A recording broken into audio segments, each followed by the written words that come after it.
if we've made sales, we can all just go home.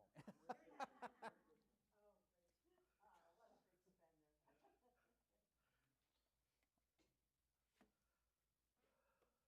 a big spender. Are we live yet, or? No, you got 5 more minutes. Well, I'm just wondering whether the camera's been turned on. Oh. It's off though. Have we been broadcast to the world? Yeah, but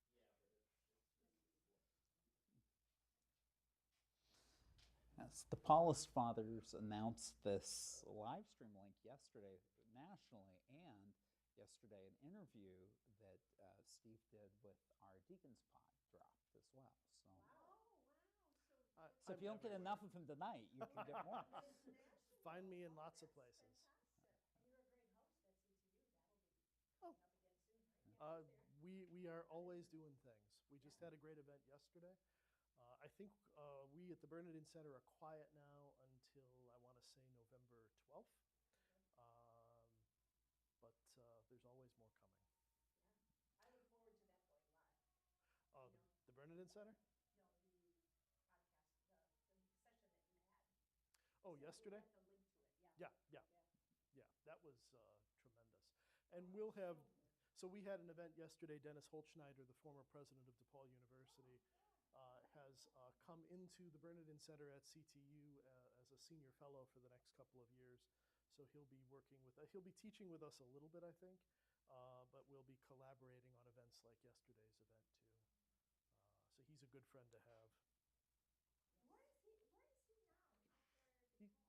So he left DePaul in 2017 Right. and went to Washington, D.C. and was president of the Association of Catholic Colleges and Universities, and stepped down from that on June 30th and is now back in Chicago. Actually, I think just a few blocks from here is where he's living, if I'm not wrong. You might see him. He's within your boundaries, Hey, and you might be useful for supply. yeah, hey, good.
for being here.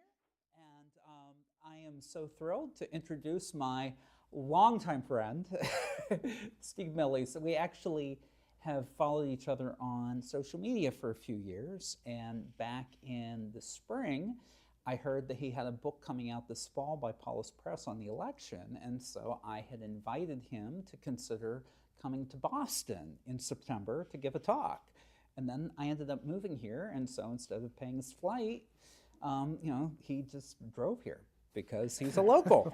So I'm going to read a little bit of his bio from the website. I'll probably pronounce a few words wrong, and then I'll give you the local connections, which everybody wants to know, of course. So Steve Millies' scholarship explores the Catholic Church's relationship to politics in a perspective that embraces history, theology, law, ethics, sociology, philosophy, and political theory. As Pope Francis has called for a politics which is far-sighted and capable of a new, integral, and interdisciplinary approach, Millies' work resists seeing politics only as a conflict over individual interests. Instead, in Pope Francis's words, politics expresses our conviction that we need one another, that we have a shared responsibility for each other and the world.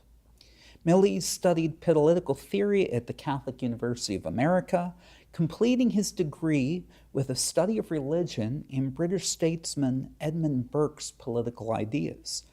Before coming to the Catholic Theological Union, he was associate professor of political science at the University of South Carolina, Aiken, where he held the Strom Thurmond Endowed Chair in Political Science. Political silence. Now that's one for you. Millies is a member of several learned societies, including the Association for Political Theory, the Catholic Theological Society of America, and the Society of Christian Ethics. As well, he participates in the International Thomas Merton Society. Oh, here we go with a word I don't know. The Eric Vogelin Society, and he is the secretary of the Edmund Burke Society of America. His book, Joseph Bernardin, Seeking Common Ground, won first place in the biography category for the Catholic Press Association's 2017 Book Awards. He is a regular contributor to the National Catholic Reporter. The last edition I read, he was quoted twice in the lead story, and his commentaries have appeared in several periodicals that include America, Commonweal, The Hill, and The Washington Post. In 2020, he was the Pierre Teilhard de Chardin, S.J., visiting fellow in Catholic Studies at Loyola University Chicago's Joan and Bill Hanks Center for the Catholic Intellectual Heritage. And for a couple local flavor things, Steve was born in Liberty, grew up in Oak Lawn, where his mom still lives. He's a graduate of St. Gerald's School in Oak Lawn, graduate of Marist High School, Chicago Mount Greenwood, graduate of Loyola University Chicago, now living in Evergreen Park and is attending St. Barnabas. And for his sins, he is a lifelong fan of the historically losing Chicago White Sox. Steve, thank you for joining us. We're so thrilled to have you.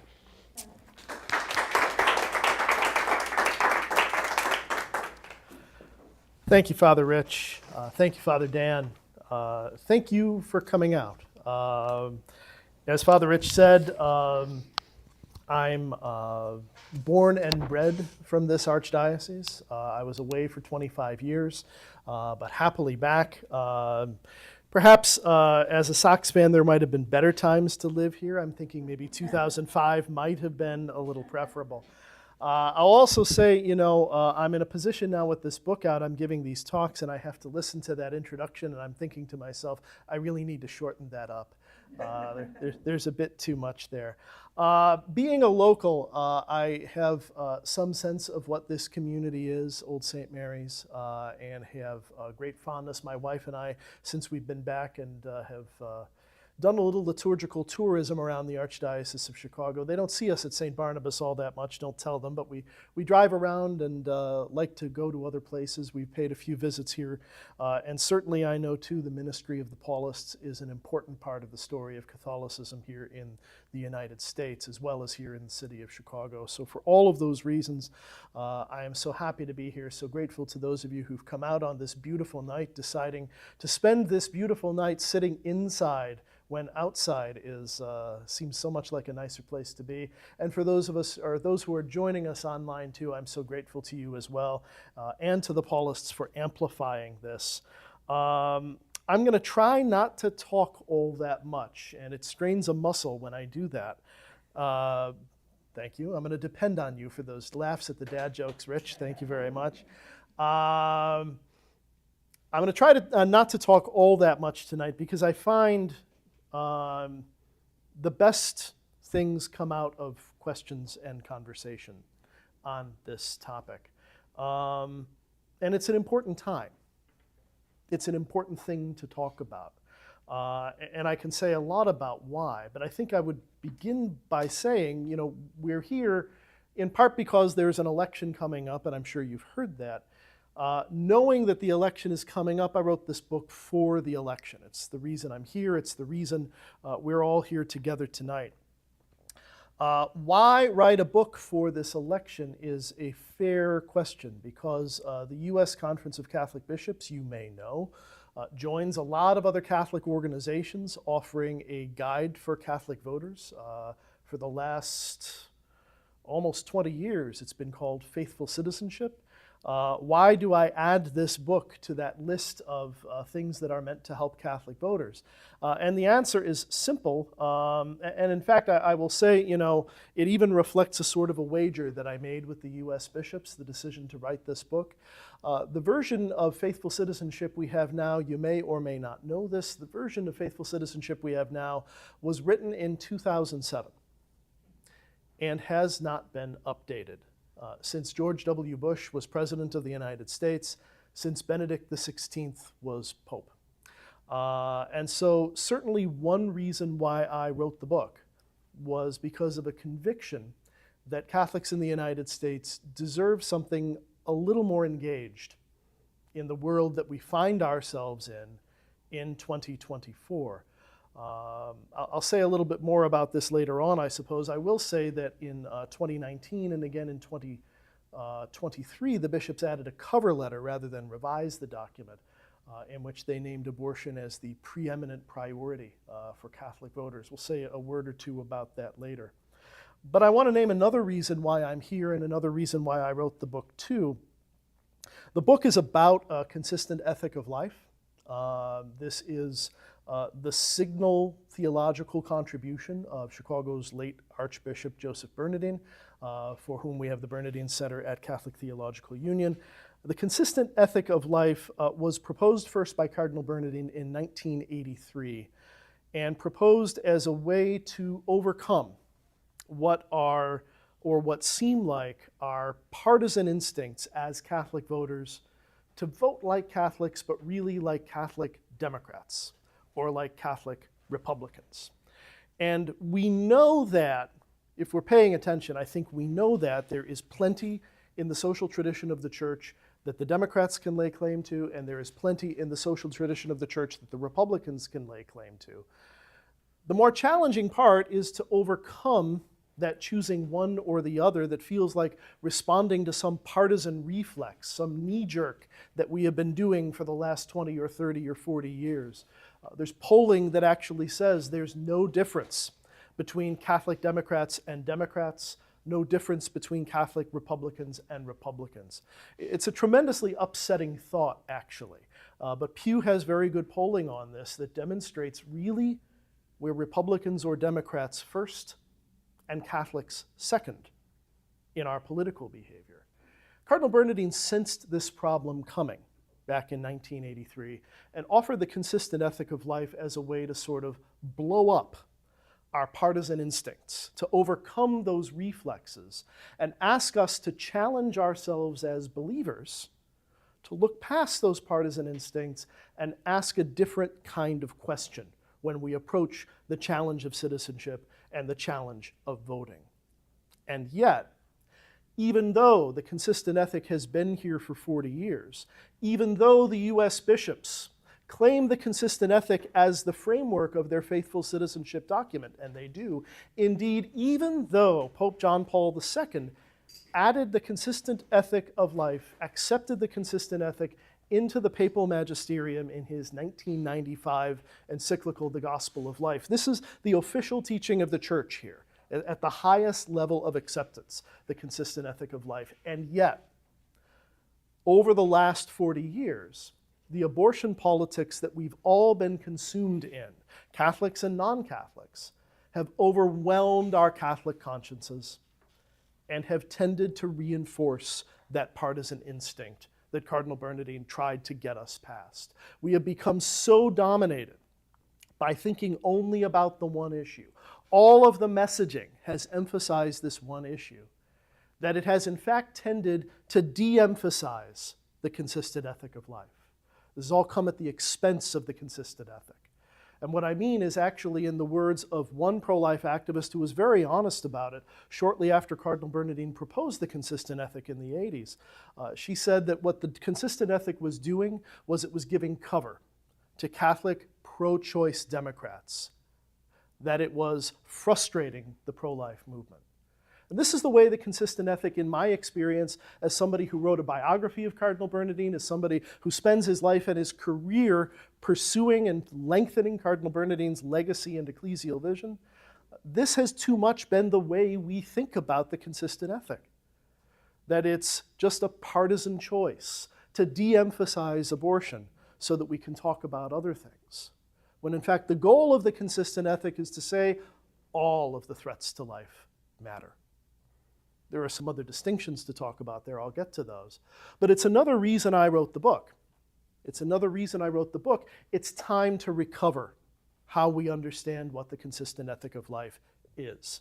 Because it's been over 40 years that it's been misrepresented and distorted. It's time to re-engage with what it asks us to do. Here's the last reason I wrote the book, and it's on the subject of an opportunity to re-engage with the consistent ethic of life. As Father Rich said when he introduced me, I'm actually a fake theologian. I'm really a political scientist. That's going to be a feature in how I talk about this here tonight, but here's something I'll say to you as a political scientist. Since Dobbs versus Jackson overturned Roe versus Wade in 2022, this is the first presidential election since Dobbs. This is the first presidential election since 1972 that abortion's not actually on the ballot. Because the Democrats' position on abortion hasn't changed. In fact, if anything, it's intensified. Republicans don't mention it in their platform at all for the first time in 50 years. And their nominee's position is that it should be left to the states, which is perfectly fine, I suppose, if that's what he wants to do. But what I mean to say is, A, since Dobbs, one thing we know for a fact, the number of abortions is up. It's up since Dobbs. But also, the existence of cars, buses, and airplanes tends to make the boundaries between states a little bit more permeable.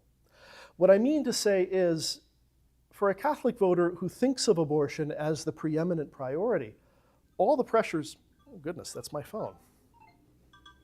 Let's shut that off. For a Catholic voter who takes abortion to be the preeminent priority, all the pressure's off. Because the difference between the Democrats' position on abortion in 2024 and the Republicans' position on abortion in 2024, I promise you, if you think it through, you'll agree with me, is like the difference between a glass of water that's half full and a glass of water that's half empty. Same outcome, no matter how you vote. So the pressure's off. Though I will say to you too, and we'll come back to this as well, really abortion's never been on the ballot anyway, if you think about it, because it's been up to the courts. And that's not something we really vote for. And we have been told in presidential elections in 1976 and in 1980 and in 1984 and in 1988 and in 1992 and in 1996 and 2000 and 2004 and 2008 and 2012, we've been told to vote like our vote on abortion is going to make some kind of difference. And how many years did I name? And how many other threats to human life did we overlook? How many vulnerable people were left aside while we were told our most important preeminent priority is this issue that our vote didn't really actually touch? Because institutionally, We don't vote for the legislative branch. Excuse me, the judicial branch. Too much steak at dinner. My point is to say, it's a time now in this first presidential election since Dobbs, knowing everything that we know, and even acknowledging that there have been good motives and good intentions all along. Now is a great opportunity to step back from the whole thing and take stock, and to ask the question in a fresh way. What is my conscience asking me? What is the gospel asking me? What is the church asking me to bear in mind when I embark on this important task of citizenship to vote and all of the other tasks of citizenship as well? It's a clean slate moment, even though I know this election doesn't feel like it. But if you really think about it, this election is a clean slate moment for Catholic voters. So we might as well seize it. It might not come back for a while. And that's where we turn to the consistent ethic of life. Everybody with me? Everybody feeling good? I just like to make sure people are awake. If it's a clarification, I'm happy to do that. If it's a kind of a, what's your question? Okay, my question is, when one presidential candidate speaks about codifying the issue of abortion, then it does become an important factor in casting a vote. Let's deal with that when I'm done. Okay. I'll call on you first. But at this point, I'd just rather deal, if you've got a question that's a clarification, happy to do it, but the back and forth we'll do at the end. Let me first tell you why I'm here, and let me tell you about the consistent ethic of life. What the consistent ethic of life is what the first 4 chapters of this relatively short book is preoccupied with. Telling a story, a history of where it came from, how Cardinal Bernardin put it together, and what it asks us to do.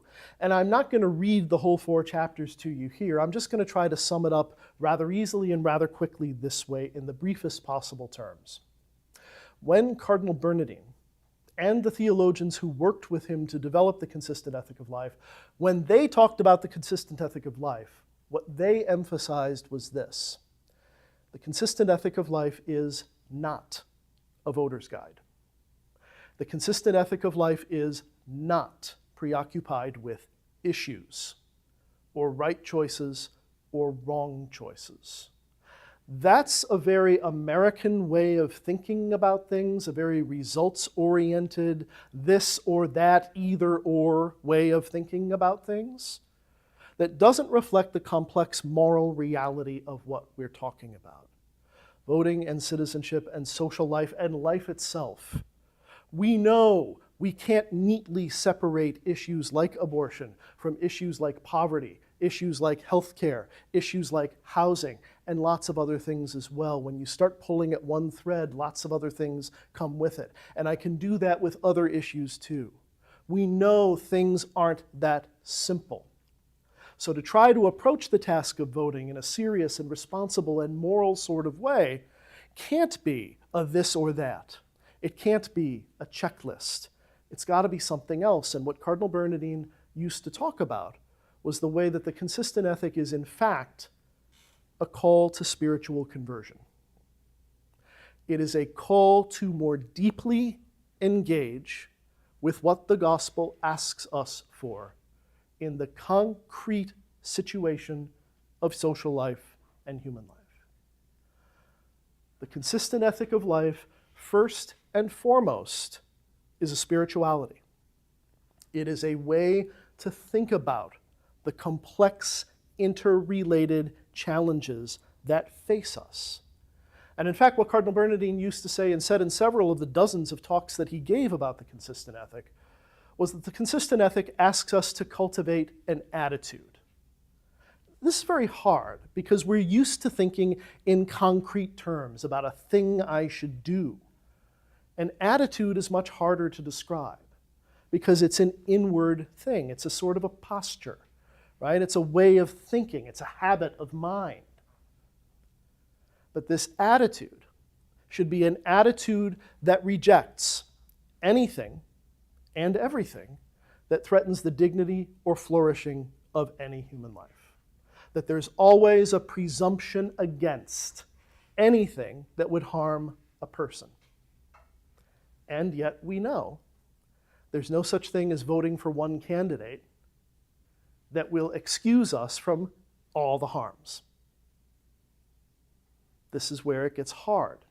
This is where our instinct to fall into partisan box A or partisan box B takes over. Because it's easier. Because since we can't make an absolutely correct choice, well, in fact, Pope Francis was sort of right about this a couple of Fridays ago when he said it. He was right. He got some flack for this, but I thought he was right. Anytime we are asked to vote, we are making the choice of the lesser of two evils. Again, as the political scientist in the room, I'll say, there's never a choice between a good candidate and a bad candidate, and there never has been. There's always a choice between a bad candidate and a slightly less bad candidate. But this now is where the consistent ethic takes over. Because what the consistent ethic asks us to do is first of all do this.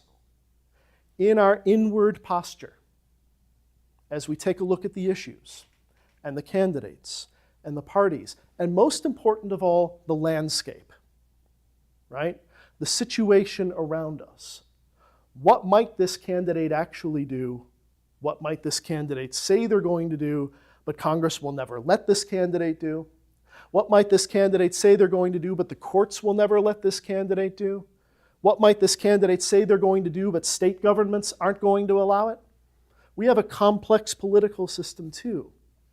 And so it's up to us to take our conscience and our awareness of the issues and what the candidates are saying, and then survey the landscape in an informed way, and then be consistent.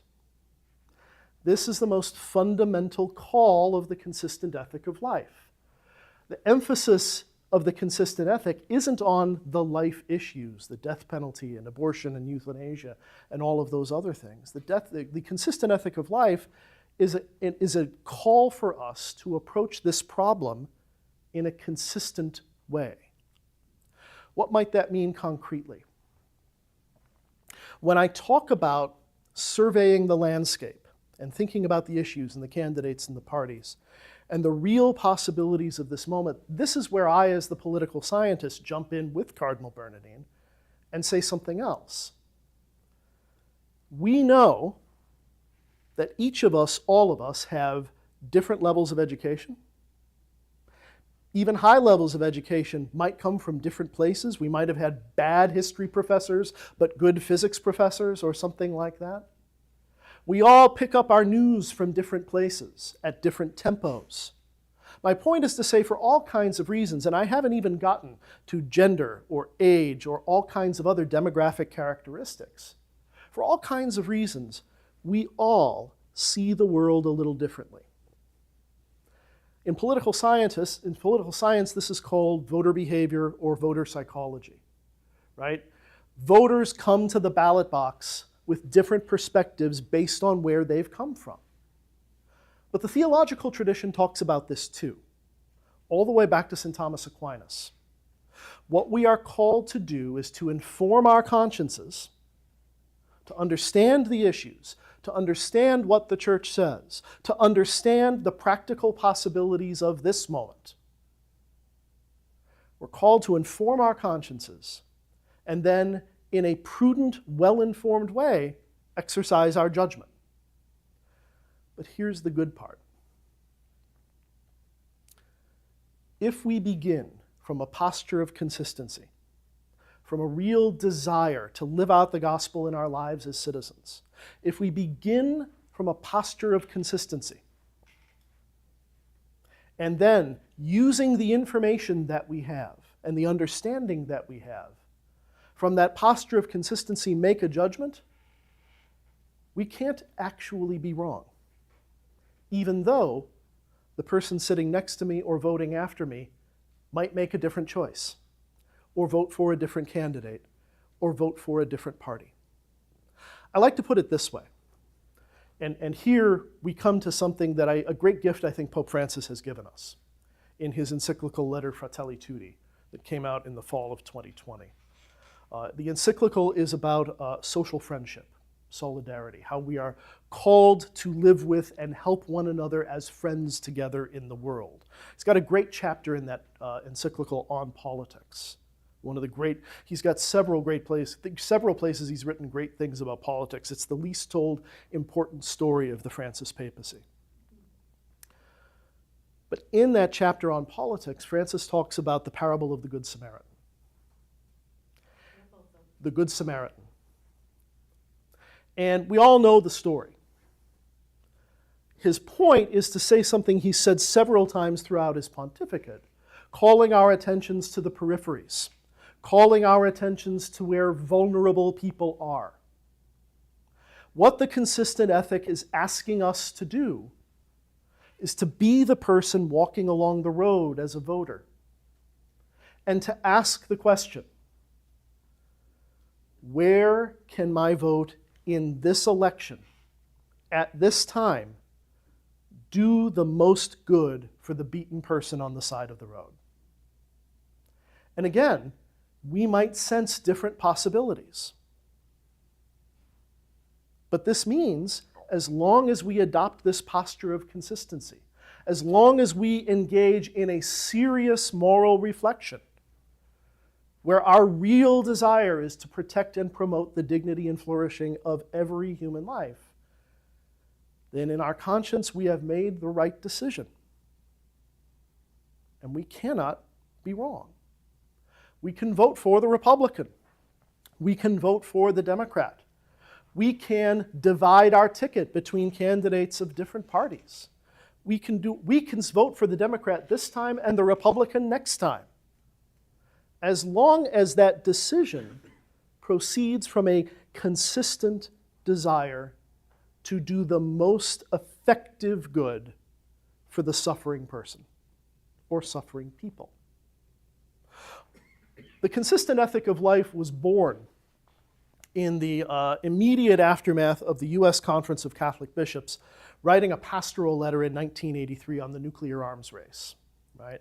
And I think almost everybody in this room is old enough to remember the possibility of nuclear war came back in the 1980s. In this archdiocese, I can remember doing a duck and cover drill in about 1982 or 83 in my Catholic school. It was like the 1950s all over. Terrifying stuff. Cardinal Bernardine led the U.S. bishops in the writing of a pastoral letter that engaged the moral reality of the arms race and nuclear war. And 6 months later, he proposed the consistent ethic of life because he asked a question. And the question was, what good does it do for every child, every pregnancy to be carried all the way through to a birth, every child to be born into a world that can be destroyed 5 minutes later? We cannot neatly separate the issues. We cannot neatly separate the issues. But that's the opportunity. The opportunity is to see that we each look for the most effective thing we can do this time and then do it, recognizing we can't do everything. The call is for us internally to be morally serious in the pursuit of that goal. And then I'll say one last thing, again leaning on my political science, to say that in reality too, even though we're here tonight to talk about Catholics and voting, voting is the least important thing we do as citizens. Voting's the least important thing we do, really. Because when we vote, well, first of all, it's only every 4 years or maybe every 2 years, maybe less often, right? So there's that. But also, I often think when we vote, what we're actually in our minds sort of doing is it's a bit like hiring a plumber or something like that. We hire somebody to go fix our problems and send them away for 2 years and pay them, instead of being engaged in our citizenship in a more granular, day-to-day kind of way. The most important thing isn't voting. The most important thing is actually participation, of which voting is just a type. The real work of Catholic citizenship might start at the ballot box, But if it stops there, that's not Catholic citizenship.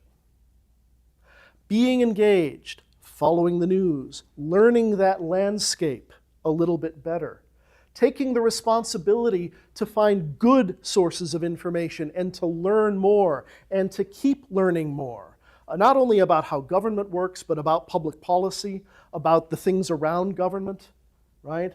Lobbyists and all of the other stuff, media that inform how our world takes shape. And then, having learned that, to be in discussion with one another about those things, to, as witnesses of the gospel, carry the good news of trying to be consistent witnesses of life to everyone, because a consistent ethic of life is not really finally a Catholic idea. Cardinal Bernardine said he came up with this as an offer to the world. You don't have to be a Catholic to believe in the dignity and the flourishing of every human life. Can we do that in our day-to-day encounters? This is what the Second Vatican Council asked us to do, to take into the world our Catholic faith and to be a leaven in the world, a light to the world, a light of the gospel for everyone. Can we learn about that landscape and engage one another in conversation? Can we become part of the process by volunteering for campaigns or volunteering for community groups? Participation in all of its varieties is what Catholic citizenship actually is. Voting is the beginning, but if it's the ending, I find that quite depressing. Catholic citizenship, indeed citizenship itself, is more. But once we begin from understanding what the consistent ethic asks us to do, we have a path that we can follow.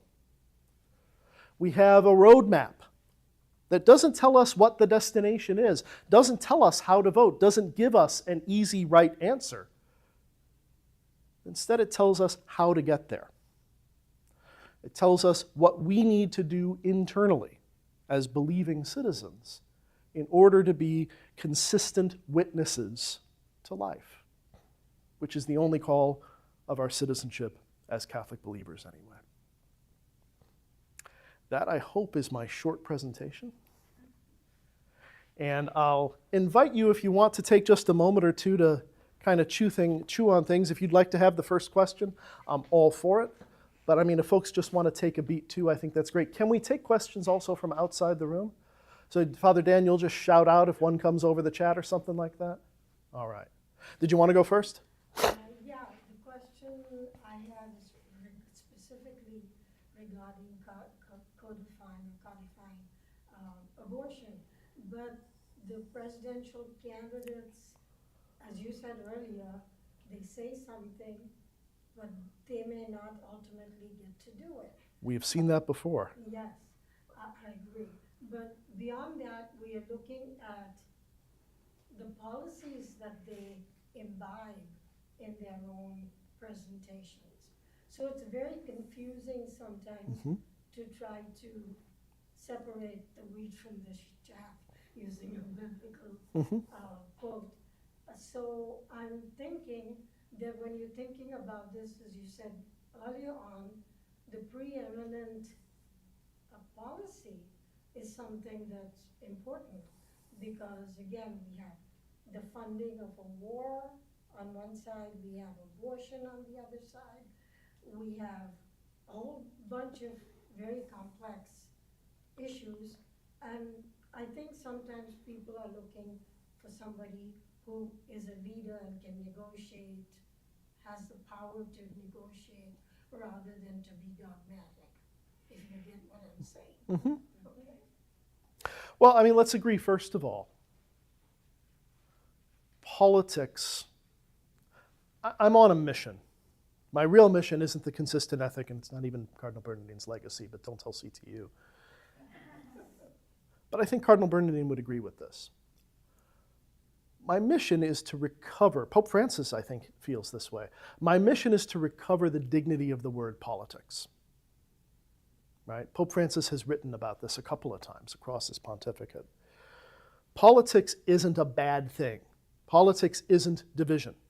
Politics isn't partisanship. And most of the things that we think about when we think about politics are partisanship.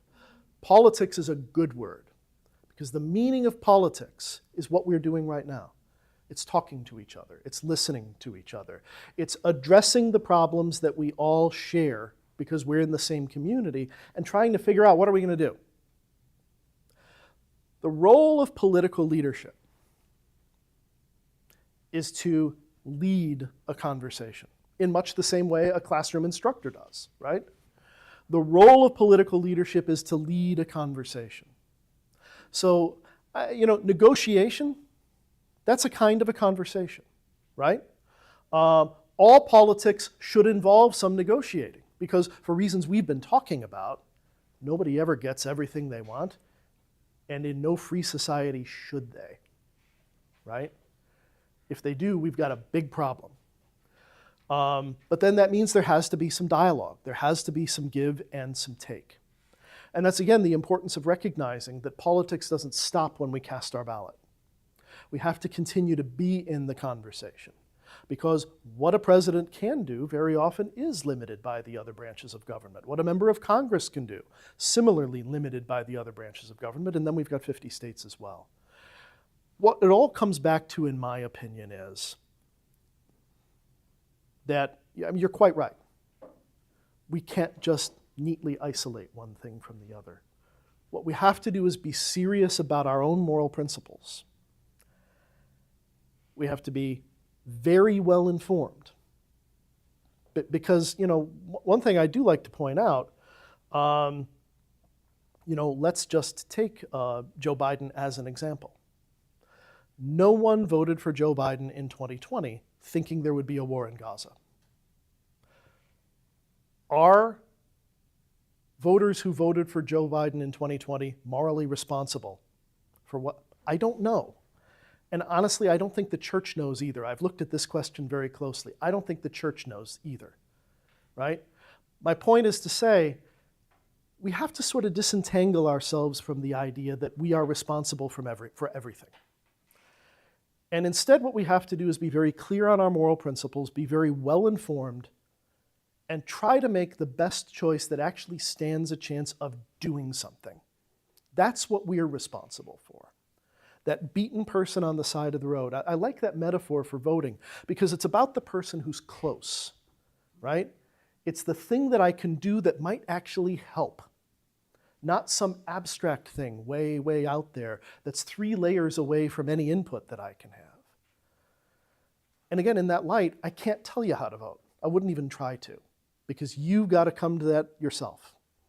It's between you and your maker. That's really it. I promise shorter answers, but I love the question. Like I say, I'll sprain a muscle if I stop talking. I agree with your premise that you should bring your whole sensibility. You got a mic there for the folks online. Oh, sorry. I agree with your premise that you bring your whole sensibility, your Catholic faith, to choosing your who to vote for. And different people can have different understandings of what they think will be the best for their Catholic faith. I don't agree with your premise that abortion is not on the ballot. And I'm not talking about the national. I'm talking about there are a lot of states where abortion is on the ballot. And by saying it's not, then that unfortunately causes me to say, well, do you know what you're talking about? So maybe you can respond to that. Well, I was talking about presidential elections, but you're right. I mean, yeah, that's of course true at the state level. I mean, I was talking about how since 1972, we were talking about presidential elections, but you're quite right. Okay, because I think that it's one of the problems. We haven't concentrated enough on down ballots. You and I are only going to agree about that. You and I are only going to agree about that.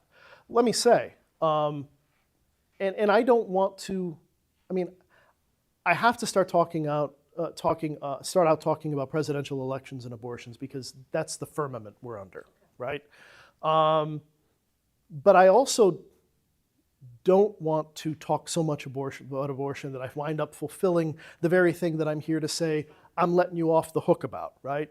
I mean to say that there are moral differences, right, between the various threats to human life. The church has recognized this. I think also we have to take a look at what's effective. I might also say that, as some of my colleagues in theological ethics have been writing recently, we have to maybe be a little bit more serious about what biology and medicine are telling us, right? That there is a growing end maybe for some of our thinking about reproductive health in Catholic ethics. There's a lot of folks who are doing this writing. But I don't want to talk so much about that one issue that we forget also what else is on the ballot. And you're right, abortion is on the ballot, but so are our schools, so are our curricula, right? So are a number of things that affect people in the workplace, right? There's child labor in the United States again. Let's not overlook this. There are states where children are working in industrial facilities, right? There's the whole question of migration. There's health, there's all kinds of other stuff. And I mentioned the priority of issues, right? We're very clear on this in the moral theology, that there are graver threats to human life. Some are grave, more grave than others, and this is where the language of preeminent priorities comes from. And I don't want to disclaim any of that. But at the same time, I also want to make the point. We can't neatly disentangle the issues. We can't neatly disentangle the issues. And it turns out when we overturn Roe v. Wade, we get more abortions anyway, because the world is a complex place, right? So what we have to do is step back and see that whole picture, and yes, recognize there are different levels of moral seriousness. But the ways that these issues wind around one another is also something we have to notice. And that's what I'm primarily trying to call attention to. Yeah. Oh, hang on for the microphone here. Right behind, right shoulder. Oh, okay. I have a question. I remember the 1980s, and I remember hearing about the seamless garment. Yep. And then I was hearing about the consistent ethic of life. I mean, when I first heard about the seamless garment, I was totally moved by it. It sounded mystical to me, and it just showed how spiritual and how amazing our human life is. The consistent ethic of life always appeared to me a much more rational kind of point of view. I still think it's important, but that weaving together of all the issues was it really grabbed my imagination. I just wonder how that worked at that time. Yeah. Well, they're the same thing. They're the same thing. They're two things that arose along different trajectories prior to 1983. The consistent ethic of life came to us from the then Archbishop of Boston, Umberto Medeiros, and this is in the first chapter of the book. Seamless garment came to us from Eileen Egan, spiritual writer Eileen Egan, who wrote about this around. Eileen Egan was her name, around the same time. Cardinal Bernardine used both, but had, and I'll tell you too, in the Gannon lecture at Fordham University where he introduced the consistent ethic in December of 1983, he called it the consistent ethic, and the text of his speech called it the consistent ethic. And then there was a Q&A like this afterwards. And in response to one of the questions, he called it the seamless garment, or talked about it as a seamless garment of life. And this is one of these incredible things you think would never happen because it's 2024, but this was 1983 and it happened. There was a reporter from the New York Times in the audience there for the lecture and heard this phrase, seamless garment, right? The idea, like the seamless cloak of Jesus, that all of these life issues are woven together and can't be separated. This writer for the New York Times, reporter for the New York Times, Kenneth Briggs, heard this and thought, that's great. And so Cardinal Bernardine's speech at Fordham was carried on the front page of the New York Times the following day under a headline that identified what we're talking about as the seamless garment, right? Would the New York Times even bother in 2024? I don't think so. The church doesn't draw that much water in public life anymore. But here's the thing. I call it the consistent ethic, and Cardinal Bernardine preferred the consistent ethic in a way for precisely the reason you're identifying. The mystical and spiritual language has given an opportunity, because it lacks the rational precision. It has given an opportunity to the consistent ethics critics to undermine it by suggesting that it is not rigorous enough, that it is not theologically serious enough. mark my words, whenever you see the consistent ethic, even today, criticized by someone who wants to distort it in the ways that I was talking about, they're not going to call it the consistent ethic of life, they call it the seamless garment. In 2020, I had to write a rebuttal 4 years ago during the last presidential election. There was an article in the National Review. Cardinal Bernardine at this point has been dead for 24 years. There was an article in the National Review about Bill Barr, the then Attorney General. The headline on the article was, "Bill Barr rips the seamless garment of life." And they were cheerleading for Bill Barr, Catholic Attorney General Bill Barr, and the article was an attack on Cardinal Bernardine and on the consistent ethic. And so my point is to say, I tend to avoid calling it the seamless garment because it just closes that avenue of criticism and we can focus. But you're right.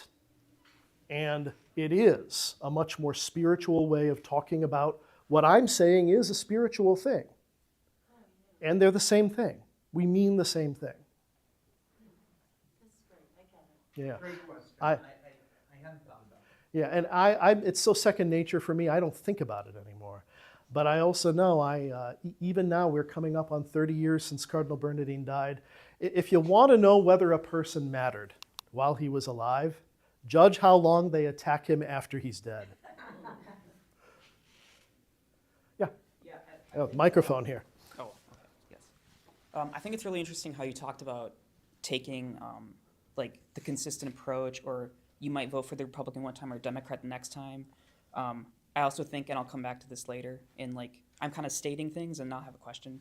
And it's like, in the way you said that, it made me think of like kind of like the scientific method. It's coming at things with the same method. Yeah.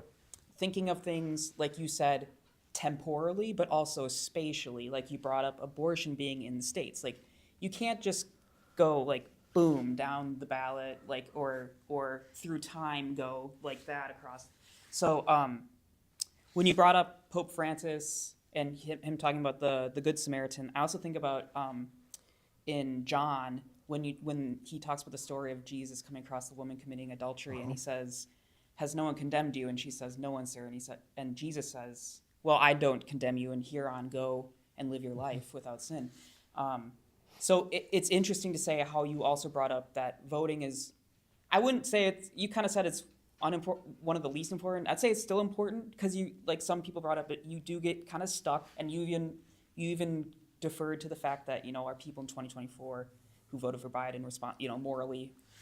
So things aren't very clear and clean, but getting back to the point of like going from Pope John Paul's like Evangelium Vitae and the U.S. Conference of Catholic Bishops having kind of those one or the other, I kind of go back to also a pro-life theologian in 2015, Charles Camozzi, who wrote Beyond the Abortion Wars. He even said, you just need to have more choices and more than two choices, right? So I guess all that to kind of like wrap in together, like how do you kind of, if people need like an analogy, if you could like, is thinking of like the consistent ethic of life, kind of like, and I think what I wrote in my introduction you gave me in your homily group, Marcus Borg, one of my other favorite writers, kind of said, God may or may not change, but the context, over time, but the context, like you said, surveying the landscape in which we live will change over time. Yeah. And like thinking about that in approaching like a scientific method, we discover things over time in the same area, but over time it may change, Yeah, no, I think that's a number of rich reflections there. And I think a lot lately, we were talking a little bit about this over dinner, I think a lot lately about the tragedy of how so far synodality has not gotten any traction to speak of. This most important thing that Pope Francis has said, these were his words, synodality is what God expects from the church in its third millennium. This is a church being called to maturity. But I think one of the things that's hard about it is that it's not an it. It's not a thing that we achieve, right? It's not a way we level up, right? It's, we don't get a badge for synodality. There's no outcome. It's not a what, it's a how. It's a method. Our American cast of mind and our modern cast of mind can be very concrete. And that's the only flaw, I think, in the analogy to the scientific method, right? Because it's that very, We're very individualistic and like goal-oriented, but Right. really those goals can keep evolving. and that, for lack of a better word, squishiness is where the reality of what we are talking about lives, right? Whether it's synodality, which is, I have a colleague at CTU who has been talking about this poem whose title is Church is a Verb. We church, right? And we are called to church in a new way by synodality. That clarifies it a little bit, but it's still hard to figure out what we're being asked to do. And similarly, look, I can unfold 30 minutes on the consistent ethic of life and do a pretty good job, and yet you've got questions because it's hard. And here, I think, is where gesturing toward the parable or the story of Jesus and the adulterous woman, here's where I think this is really helpful. Let's go back to Joe Biden and the 2020 election, or any time we have voted and something new happened that nobody was thinking about when we made the choice, which happens all the time, right? When we vote, we're going to make mistakes because we have imperfect information, because we don't understand everything, because we can't see the future. When we vote, we're going to make mistakes. That's the good part about voting. We get to do it again. We get to go back and try to fix it and learn from what we didn't get right last time. And I have to believe that the God who says, I do not condemn you either, is the God who sees me in my conscience making a consistent effort to live the gospel in my citizenship. What else do you want? I mean, what we want is a checklist and tell me I'll just do the right thing, but we're not going to get that. Or we will get that, but we probably shouldn't listen to it. There's a question from the chat. With a consistent ethic being such an intrinsic Catholic value, how do we wrestle with or find a clear path through the polarization around it within the church itself and among Catholics, especially in social media? Oh, you think I've got the answer to that, do you? Could I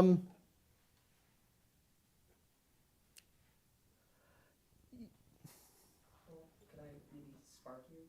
Well, I'm ready to go, but I'll hear what you've got. I think when people raise that question, a lot of people find it easy to just disengage. Yeah. But to have the change, both you have to. We're thinking the willing same to thing. Be there and witness it and be part of it. Yeah. That's exactly the right answer. The only answer is engagement. The only answer is the world needs us. This is what Cardinal Bernardine was telling us. This is what Pope Francis is telling us. Accompany the world. This is the mission of the church. And as my colleague likes to say, the church doesn't have a mission. God's mission has a church. And the mission is a mission to the world. Let me be a little more concrete, though, too. Let me say, I understand it's not easy.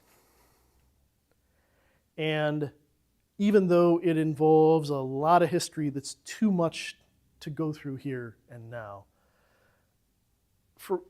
even as I began, I was gesturing toward the abortion politics of the last 40 years and how consuming the whole thing has been. What I'm saying is that the damage has been being done for a long time, almost as long as I've been alive, and I am no longer a young man, right? We are not going to turn this around overnight. And so the hard answer to the questioner in the chat is this. We have to be engaged and remain engaged, no matter how discouraging it is. This is, I'll use one of those big words that Father Rich was, this is where Christian eschatology enters the chat. This is where we have to take seriously the fact that just like our own salvation, we are trudging through the world toward Jerusalem. already being God's reign, right? Already here and yet off in the distance, right? That's the reality of Christian life. In other words, you get just a little taste, enough to keep you going, but we're going to have to keep marching. We can find moments of illumination in real dialogue, even with people who disagree with us. I've had it happen in one of these talks already that I've given this summer, right? We can have real moments of illumination, but only if we're engaged.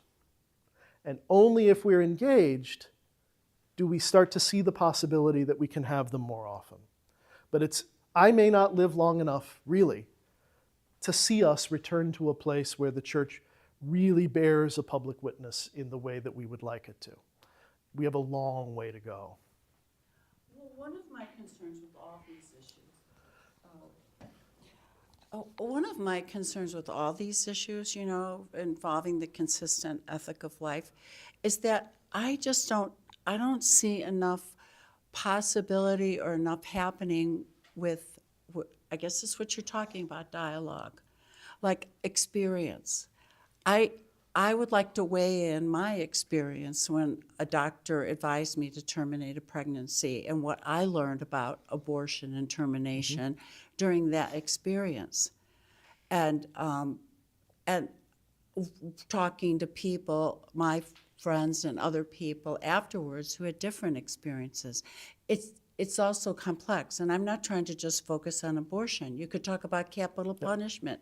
Someone was just killed the other day, and the family of the victim said they didn't want him to be killed. I mean, it's all the issues. How do we discuss poverty? So I mean all the issues. I'm not trying to pick one, but You can't. I just feel like the word of it, that the lived experience of people needs to be somehow enter into the conversation. And I'm going to have to say that. I feel that about the leadership of our church, that I don't feel like they're necessarily wanting to hear the experience of the people. Some do. So. Yeah. Let me say, the whole time you were talking, I was never thinking you were talking about abortion or any of the other issues. The whole time you were speaking, I was hearing synodality. Exactly. Right? And let me say, we had an event at CTU last year, right after the first session ended. We had it over Zoom with 4 people who were there at the synod talking about their experiences. And Father James Martin, everybody probably knows who he is, was one of the speakers. And he said that he had overheard, anybody hear this? Was anybody at the event? He had overheard a sentence in the synod hall last year that he was almost sure had never been uttered in the church before in 2,000 years. And the sentence was, "I'm sorry, Your Eminence, she wasn't finished speaking yet."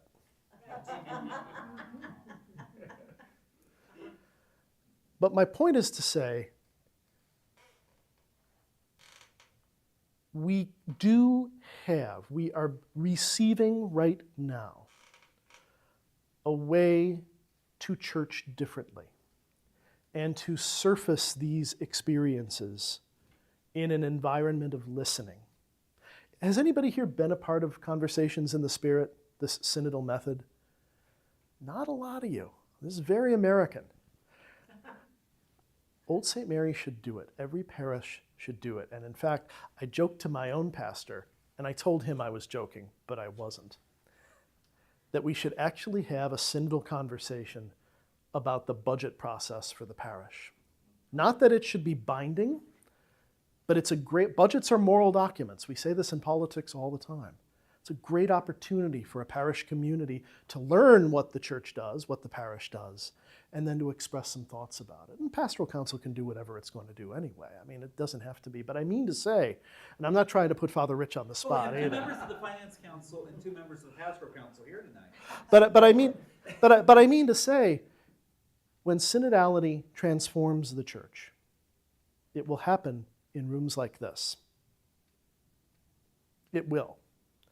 And what it will mean is the bubbling up of all of those experiences.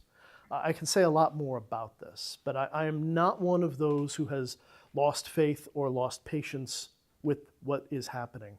I wish we were doing a better job in the United States, but I must say to you as well, every time I have given this talk, we have come around to synodality like this, because it just seems to flow so naturally from what we're all saying and what we're all experiencing. That for the church, think about this last two, I'll stop talking, but it's not just our experiences individually.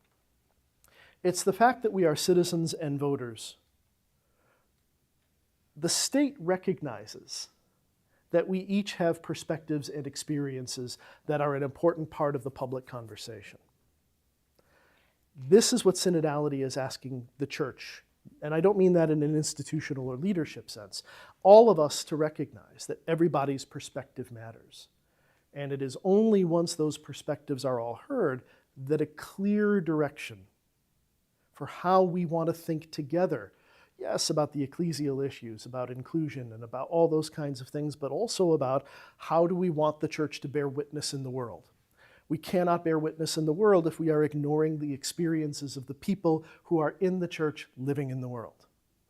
All of this kind of hangs together, is what I'm saying. And seeing it that way is the critical thing, I think, for 2024, for the election, but also for the church.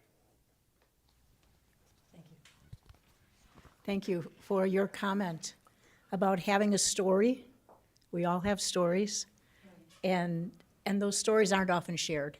And when you speak of engagement, my mind goes in a lot of directions. I think of family members that are door knocking and training people in their homes, and they're actively engaged in working toward the candidate of their choosing. But really, I think when we talked, you mentioned the word accompaniment, and your story, engagement means listening. Yeah. That's the one word that is connected to synodality. We need to listen to one another better and not be listening in such a way that as soon as you finish, I'm ready to challenge what you just said, but to let that settle into my heart and understand where that is coming from.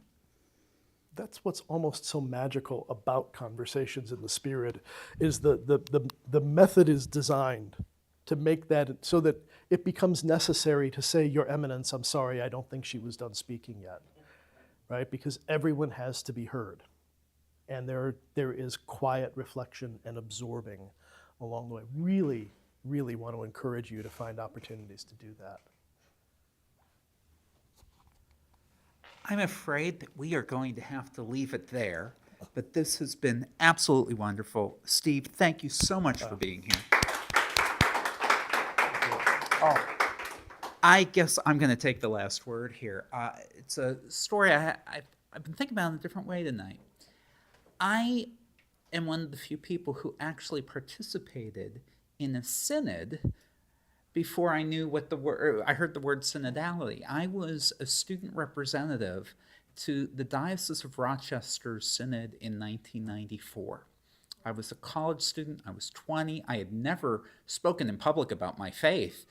And there I was with all these people. And I was put in these different circles where I got to hear very different stories about being Catholic from the kinds of people I had never talked with before. And as you're talking, 30 years later tonight, I'm remembering what I heard in some of those circles. And that it is, I hadn't really put this whole politics, consistent ethic of life, and synodality together this way. This has been a wonderful experience tonight, Steve. You were such a great speaker, and thank you all for being here tonight. And thank you for joining us online.